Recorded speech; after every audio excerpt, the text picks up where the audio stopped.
A paz do Senhor Jesus. Vamos começar mais um cafezinho com Jesus, amém? Pegue a sua Bíblia e abre ela no Novo Testamento. No Novo Testamento você vai procurar o Evangelho de Mateus, é o primeiro. E do Evangelho de Mateus você vai procurar o capítulo 6 e verso 22. Amém? Vamos lá? Mateus, capítulo 6 e verso 22, que está escrito assim, ó.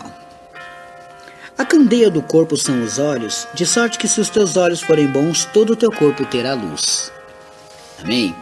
Essa mensagem eu quero trazer ela hoje para você e explicar aqui 4 pontos importantes de uma candeia, de um olho, de um desejo, que são o desejo material, o desejo da nudez, o próprio desejo sexual e o desejo do dinheiro.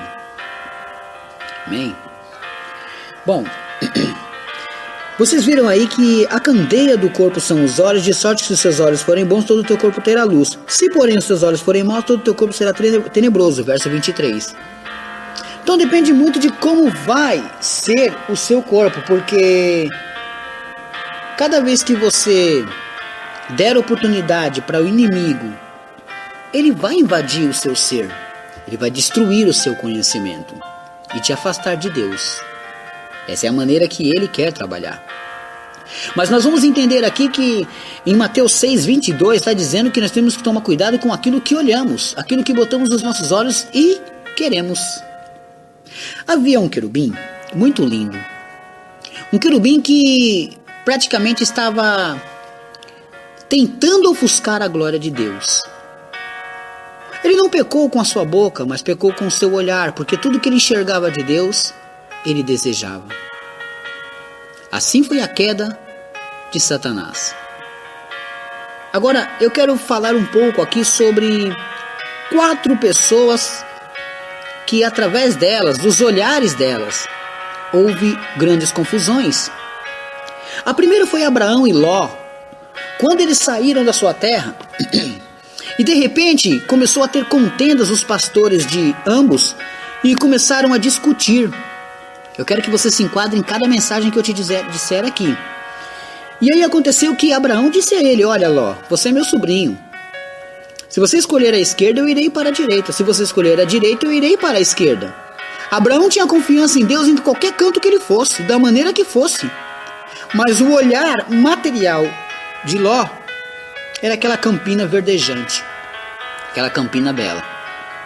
E quando ele escolheu aquela campina, foi justamente para onde Deus teria que destruir mais à frente. Agora, nós entendemos que nós podemos ser enganados pelos nossos olhos. Olhamos coisas boas que podem ser horríveis mais tarde. Provérbios de Salomão deixou escrito que há caminhos que ao homem parecem certos, mas o seu fim o leva à morte. Portanto, o que achamos que está certo também pode estar errado. Tá entendendo? E o olhar ali que teve de Ló era para aquela campina verdejante, porém um lugar mau.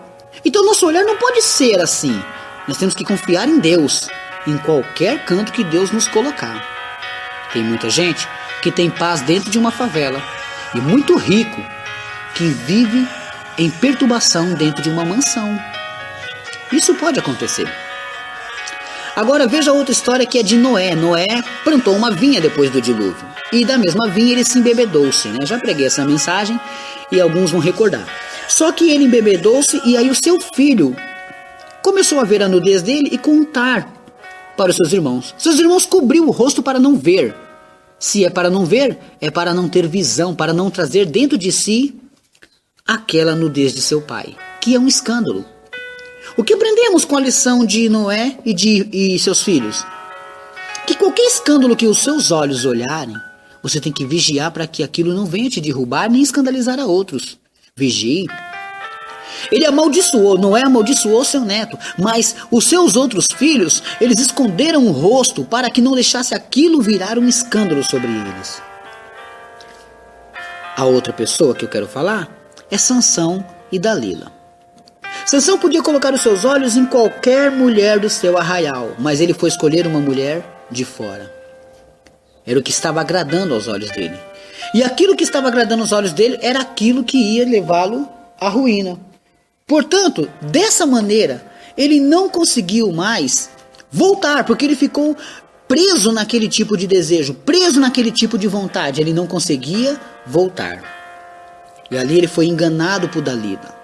Dalila fez com que ele contasse o seu segredo, chamou um soldado, cortou seus cabelos e ele foi preso pelos filisteus. Essa foi a história dele. Qual que era a vontade dele? De ficar em paz com ela, de viver com ela, mas não conseguiu.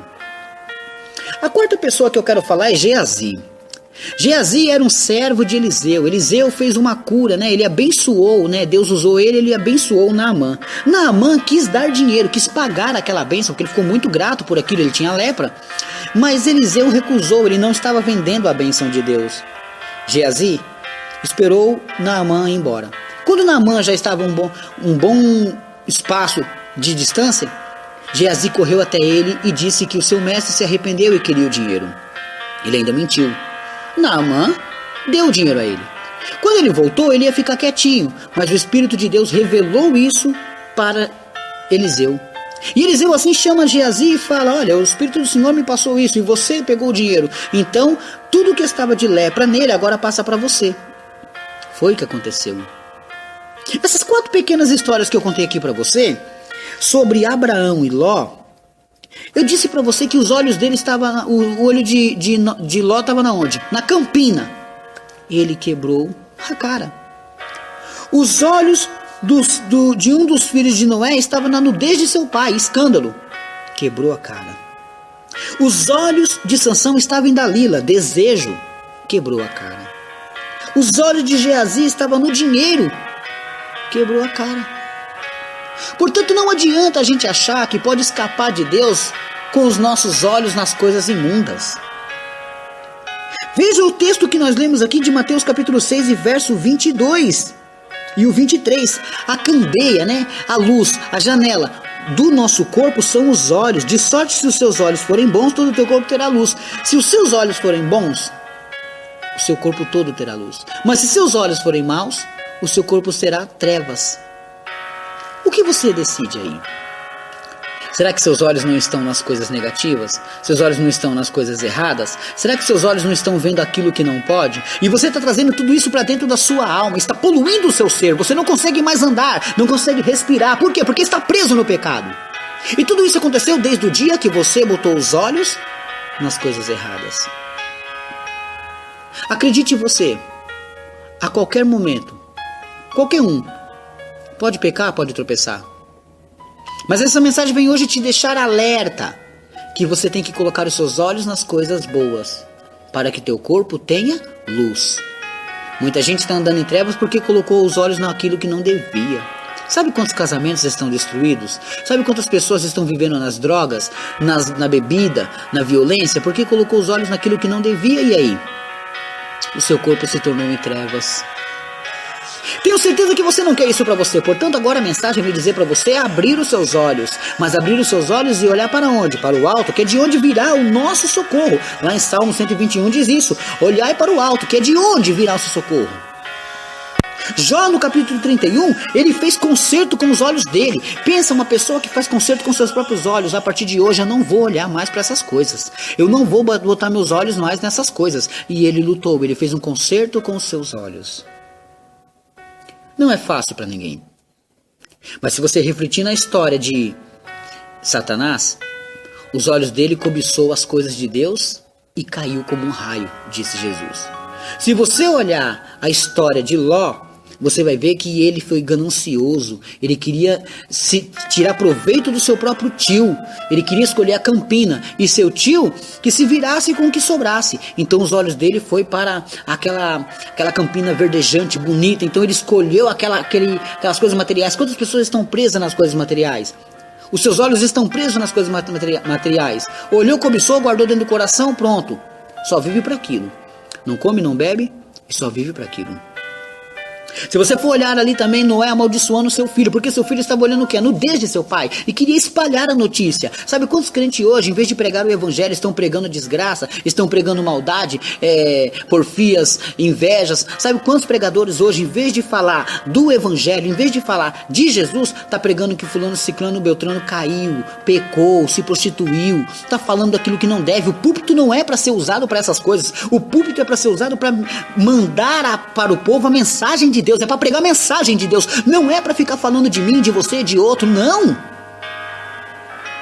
As pessoas têm que começar a compreender que púlpito é coisa séria. Não está satisfeito com a minha mensagem? Achou que eu estou pregando errado? O problema é seu, eu prego a palavra de Deus, mas a palavra de Deus deixa bem claro. Se for para pregar essas coisas, é melhor você pegar um caixotinho de feira e pregar lá embaixo, tá bom? Vai pregar na rua, onde você quiser, mas no púlpito é lugar santo.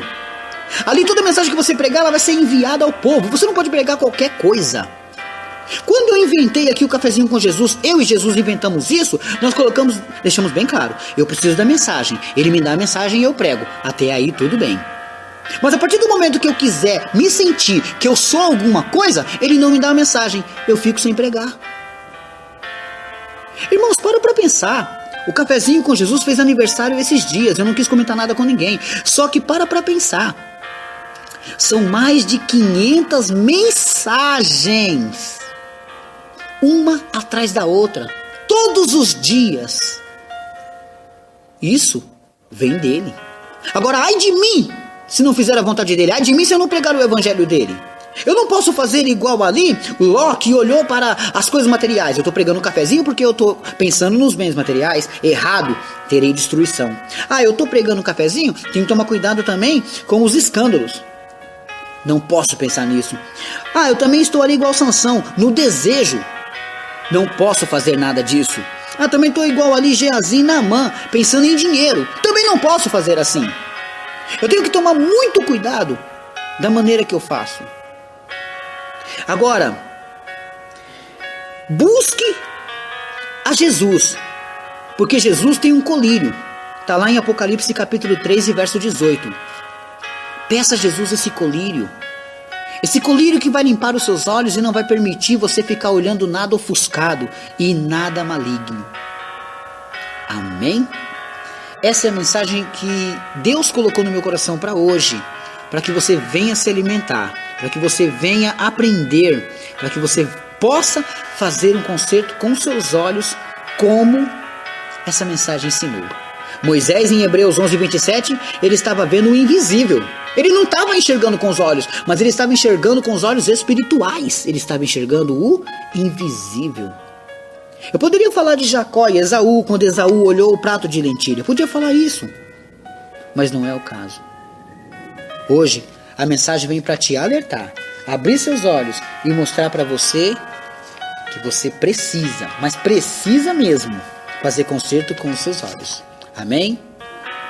Hoje, mais uma vez eu quero mandar um abraço, vamos lá, para os grupos Loucos por Jesus e o irmão Luciano de Curitiba, tá aí seu abraço. Também quero mandar um abraço para uma varoa abençoada, minha irmã Jennifer, lá de São Paulo, e o seu grupo Mulheres Vitoriosas. Tá vendo aí, Jennifer? Não esqueci de você não, tá aí o seu abraço. Também quero mandar um abraço para a dupla lá de Maranhão, né? Jason e Josiel, que foi aquele louvor que eu mandei para vocês, o troféu de vencedor. O troféu de vencedor, né?